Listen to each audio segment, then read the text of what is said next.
Hello everyone, welcome back to Chemistry CC for you. Today we are going to discuss about Calicut University PG entrance examination and specifically for the applied chemistry questions.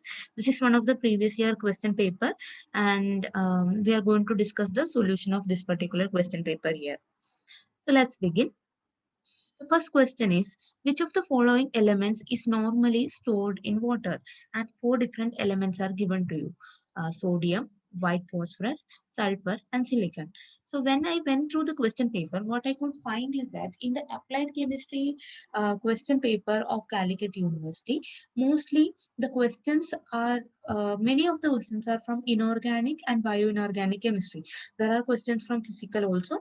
In the initial part, most of the questions are from inorganic chemistry. So I have said this many times before also. In inorganic chemistry, most possibly you should try to find the answers by going through different questions. That is, in order to cover as many portions as possible, you should go through as many questions as possible. So if in every question additional points will be explained here, so you can take those down and use those as study notes to complete your inorganic chemistry portions.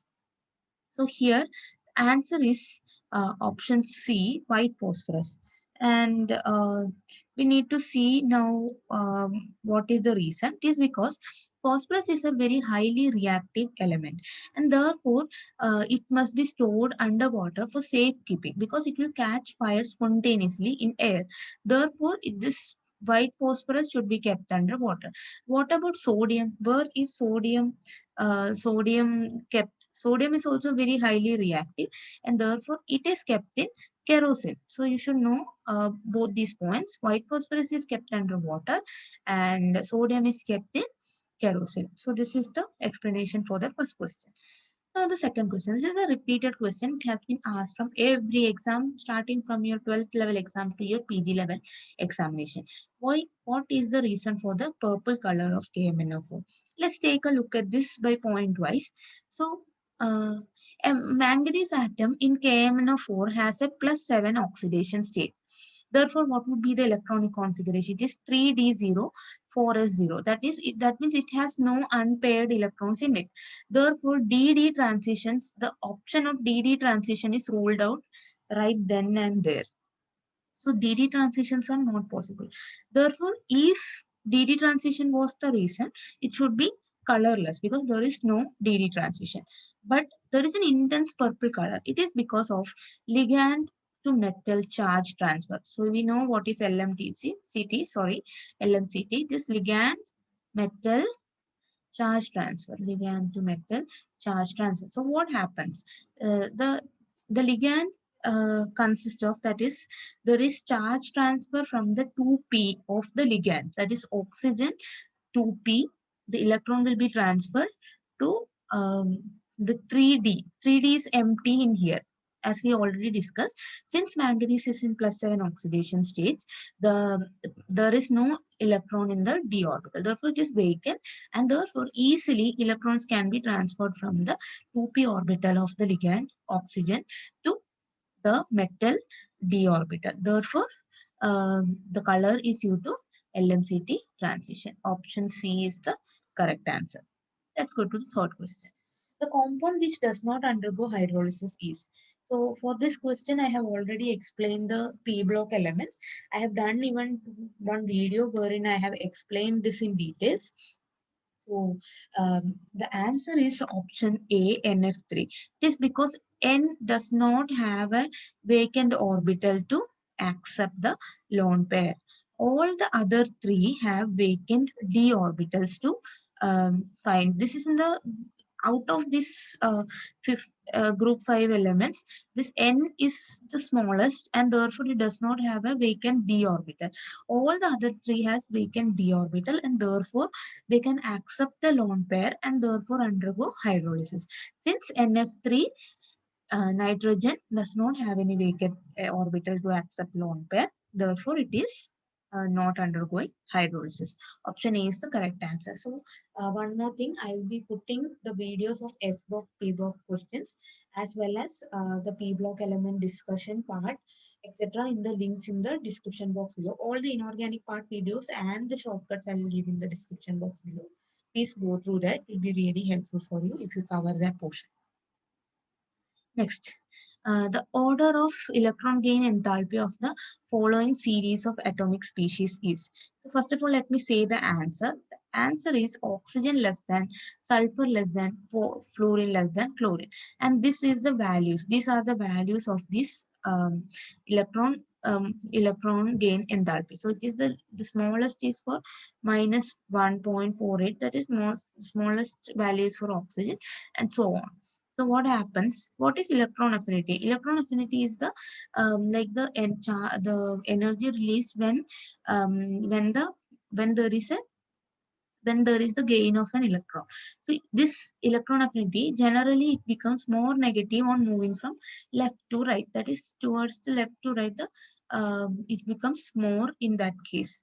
So consequently, an atom has a greater tendency to gain an electron when they are moving from left to right across a period. Therefore, electron gain enthalpy become more negative across the period and it is lesser down the group. So Cl has more negative electron gain enthalpy, and Cl has more electron gain enthalpy than fluorine because it is added. This added electron goes to the smaller energy shell and suffers significant repulsion from the electrons already present. And also fluorine process, oxygen has very small size than sulfur, and electron density is very high in oxygen. Therefore, addition of electron will be very difficult. Therefore, sulfur has more negative electron enthalpy compared to oxygen. So this is the case. Now let's move on to the next question. Once again, let me make this clear. Compared to oxygen and fluorine, obviously fluorine should have larger electron negativity. I mean electron affinity because it is it, after fluorine, sorry, after oxygen, fluorine comes in that period. Similarly, between sulfur and chlorine. After sulfur, chlorine comes. And apart from this, comparing oxygen, sulfur, and fluorine, chlorine, the reason is because the Cl has more electron gain in the Alp because it is added to a smaller shell and suffer like in fluorine it is added to a smaller cell and it is having lot of repulsion. That is why it is happening so. And oxygen also has a smaller size and therefore repulsion is high. That is why compared to oxygen, fluorine with respect to sulfur and chlorine are having more greater, but within sulfur and chlorine will be the higher. So it goes like that. So oxygen less than sulfur less than fluorine less than chlorine. Next question. This is from the bioinorganic part. The metal present in hemocyanin it is copper. So there are some other examples. We know Fe is contained in myoglobin and hemoglobin. Apart from that, you can also talk about hemerythrin or ferredoxin, etc. Cobalt is in cobalamin and zinc is in carbonic anhydrase. So these kinds of bioinorganic uh, that is biomolecules are also very important where metals. I'm going to do one video on this. I have already done a part one of this part. I'll do more videos on this part in the coming days. It will be very easy for you people to memorize in that case. Now Meissner effect is so it is ideal. It is ideal diamagnetism. Option C is the correct answer. So what is a perfect diamagnet? So we know in diamagnet there will be no unpaired electron. Also, if we are talking about ideal diamagnetism or Meissner effect, what happens? That is a conductor already had a very steady magnetic field through it. Then it is suddenly cooled and there will be a zero resistance state. It will be perfect diamagnet and therefore the magnetic field will be expected to same exactly the same without any changes. That's why we call it as perfect diamagnet or this this is also known as superconductivity. This effect, Meissner effect, is also associated with the superconductivity. So therefore, Meissner effect is ideal diamagnetism, not anything else. It is ideal diamagnetism. Therefore, option C is our correct answer. This is also very simple question. Spontaneity of a reaction is best expressed in the terms of, we know it is delta G. If an reaction is spontaneous, delta G must be negative. Also, we have to remember the formula. Delta G is equal to delta H minus P delta S. If if you know this, you can compare two different reactions based upon the enthalpy and entropy and temperatures. Okay, spontaneity delta G must be negative. If delta G is equal to 0, then it is equilibrium. Let's keep that also in mind, equilibrium. And if delta G is positive, it is non-spontaneous. Okay, non-spontaneous in positive, equilibrium in 0, and spontaneous in delta G is equal to negative. Next question, select the product of the following reaction. This is also a very primitive question, like the very basic question. You don't have to think much about this part.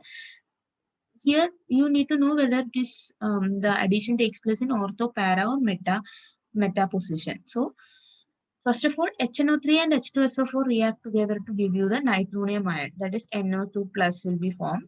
And this nitronium ion will give in the meta position, and therefore option A is the correct answer. So the addition, the HNO3, the reaction of nitrobenzene with HNO3 and H2SO4 on heating them together, uh, mostly it takes place at 80 degree to 100 degree. Keep that also in mind.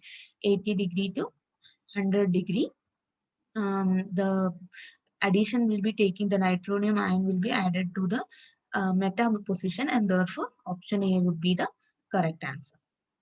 Okay, let's go to the next question.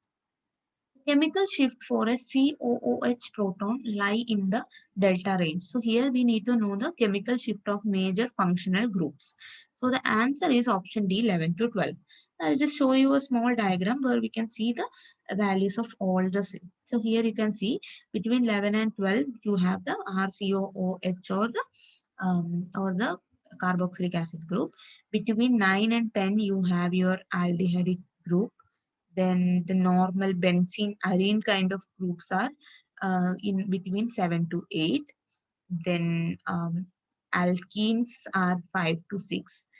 Then CHX, the X can be electronegative. They are nearly 4.12, etc. Then there are a lot of them coming in the around the region of 2 to 3. Okay, so basically OH, NH, they range through a large area. Then methyl group, etc., will be in the 0 to 1 range. So mainly you have to focus on this part, according to me. So just keep these values in mind. The ketones also will be falling. Ketones does not have that proton NMR. Like we will talk about the carbon NMR in the coming chemical shift for the carbon NMR soon. So that case we will discuss the ketone. So aldehyde will be in the 9 to 10 position, and carboxylic acid 11 to 12. Then arenes are in 7 to 8, and alkenes are in 5 to 6.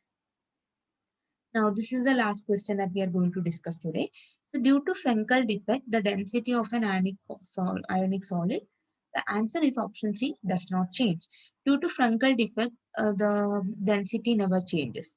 So, it is because this defect does not have any total impact on the density, because there is only migration of ions within the crystal. There is no addition or removal of ions in the ionic solid in the Frenkel defect.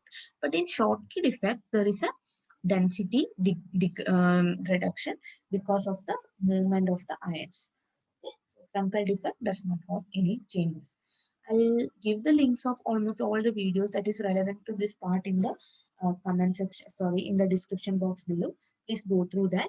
I'll be discussing Calicut University more questions in the coming days. If you people have any question paper, please mail that to us in chemistryec4ever at gmail.com. You can find it in our channel community part. Those who are not familiar with the channel, how things work, we have made a lot of playlists. Go through the playlist. All of the MSc exams, you can go through similar kinds of questions. We have made a lot of playlist and conceptual videos, shortcuts, etc. Please go through them. They'll be really helpful for you. Keep watching. All the best. We'll be making more videos in the coming days. Thank you so much for watching. Share this with all your friends and subscribe our channel for all the new videos. Thank you so much, everyone. Study well.